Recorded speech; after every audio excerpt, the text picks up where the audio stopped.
మన ప్రభువును రక్షకుడైన యేసుక్రీస్తు సర్వశక్తిగల నామంలో లైఫ్ చర్చ్ వైజాగ్ నుండి మీకు శుభములు. మీరంతా క్షేమమని మీ క్షేమం కొరకు ప్రార్థిస్తూ ఉన్నాం.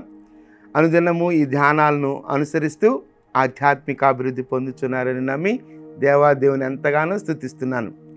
ఈ దినం హోప్ ఫర్ టుడే వాక్య ధ్యానంలోనికి మిమ్మల్ని ఆహ్వానిస్తున్నాను.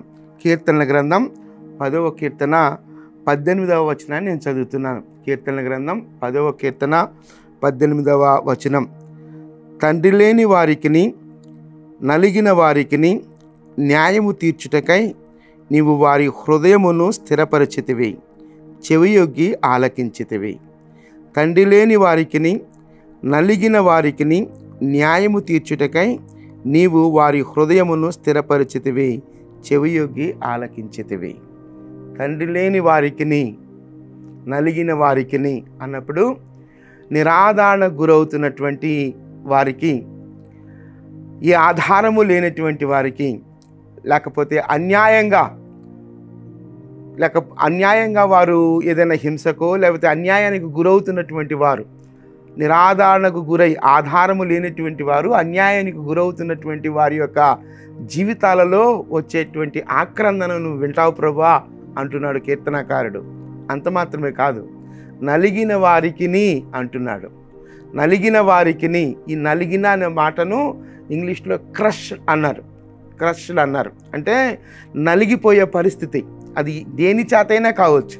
అది ఆర్థికంగా కావచ్చు, లేకపోతే సామాజికంగా కావచ్చు, లేకపోతే ఏదైనా ఒత్తిడిని బట్టి కావచ్చు.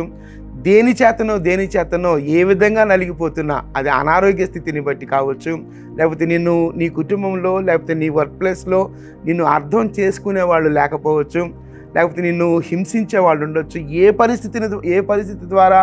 పరిస్థితి వలన నీవు నలిగిపోతున్నావో ఆ ప్రతి పరిస్థితిని బట్టి అంటున్నాడు అక్కడ. ఆ మాటను చదువుతున్నాను. నీవు వారి హృదయమును స్థిరపరిచి వారికి నువ్వు చెవియొగ్గుతావు ప్రభువా అంటున్నాడు. చెవియొగ్గుతావు ప్రభువా అంటున్నాడు. ఇశ్రాయేలీయులు ఐగుప్తులో మ్రగ్గిపోతున్నప్పుడు వారి మొర్రను, వారి నిట్టూర్పును నేను విన్నాను అంటాడు. వారి నిట్టూర్పును నేను విన్నాను అంటున్నాను. ఆయా సందర్భాల్లో నలిగిపోయే పరిస్థితుల్లో ప్రార్థనలు రావు. మన ఇమోషన్స్ అన్నీ లేకపోతే ఉద్వేగాలన్నీ అడుగంటిపోయి ఇక నిట్టూర్పే మిగిలిపోతుంటుంది. అలాంటి నిట్టూర్పును వినే దేవుడు మన దేవుడు. ఒకవేళ నీ కుటుంబంలో నువ్వు నలిగిపోయే ప్రార్థన కూడా రాకుండా నిట్టూర్పే మిగిలిపోతుందా? ఆ నిట్టూర్పును వినే దేవుడు నీ దేవుడు. అంత మాత్రమే కాదు, ఏ ఆధారము లేక నిరాదరణ గురవుతూ అన్యాయానికి లోనవుతున్నావా? అలాంటి ప్రతి పరిస్థితుల్లో అంటున్నాడు, వారి హృదయాన్ని స్థిరపరుస్తావు ప్రభా అంటున్నాడు కీర్తనకారుడు. అంత మాత్రమే కాదు అంటున్నాడు అక్కడ, చెవియొగ్గి ఆలకించితివి. ఆ నిట్టూర్పును, ఆ ప్రతి పరిస్థితిని నువ్వు చెవియొగ్గి ఆలకిస్తావు ప్రభా అంటున్నాడు. ఒకసారి ఆలోచిద్దాం. నిరాదరణ గురవుతున్న పరిస్థితి ఏ పరిస్థితుల్లో గుండా నువ్వు వెళ్తున్నప్పటికీ ఆ పరిస్థితికి నిన్ను అట్టే అప్పగించే దేవుడు కాదు నీ దేవుడు.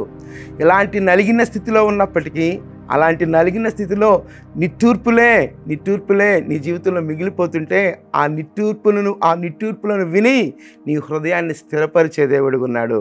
నీ నిట్టూర్పును ఆలకించే దేవుడుగా ఉన్నాడు. ఎవరికి చెప్పుకోవాలో తెలియని పరిస్థితుల్లో ఈ పరిస్థితిని ఎవరికి చెప్తే అర్థం చేసుకుంటారు అన్నప్పుడు, ఎవ్వరు అర్థం చేసుకోకపోయినా నీ ప్రార్థన లేకపోతే నీ ఆవేదన ఎవరు అర్థం చేసుకోకపోయినా నీ నిట్టూర్పును సహా అర్థం చేసుకునే దేవుడు నీకున్నాడు. నీ హృదయాన్ని స్థిరపరిచే దేవుడు నీకున్నాడు. నిన్ను ఆలకించే దేవుడు నీకున్నాడు. కీర్తనకారుడు చాలా అద్భుతంగా ఆ మాటను రాస్తున్నాడు. మరొకసారి నేను ఆ మాటను చదువుతున్నాను. తండ్రి లేని వారికిని నలిగిన వారికిని న్యాయము తీర్చుటకై నీవు వారి హృదయము స్థిరపరిచితివి, చెవియొగ్గి ఆలకించితివి. నీ దేవుడు నిన్ను ఆలకించే దేవుడు.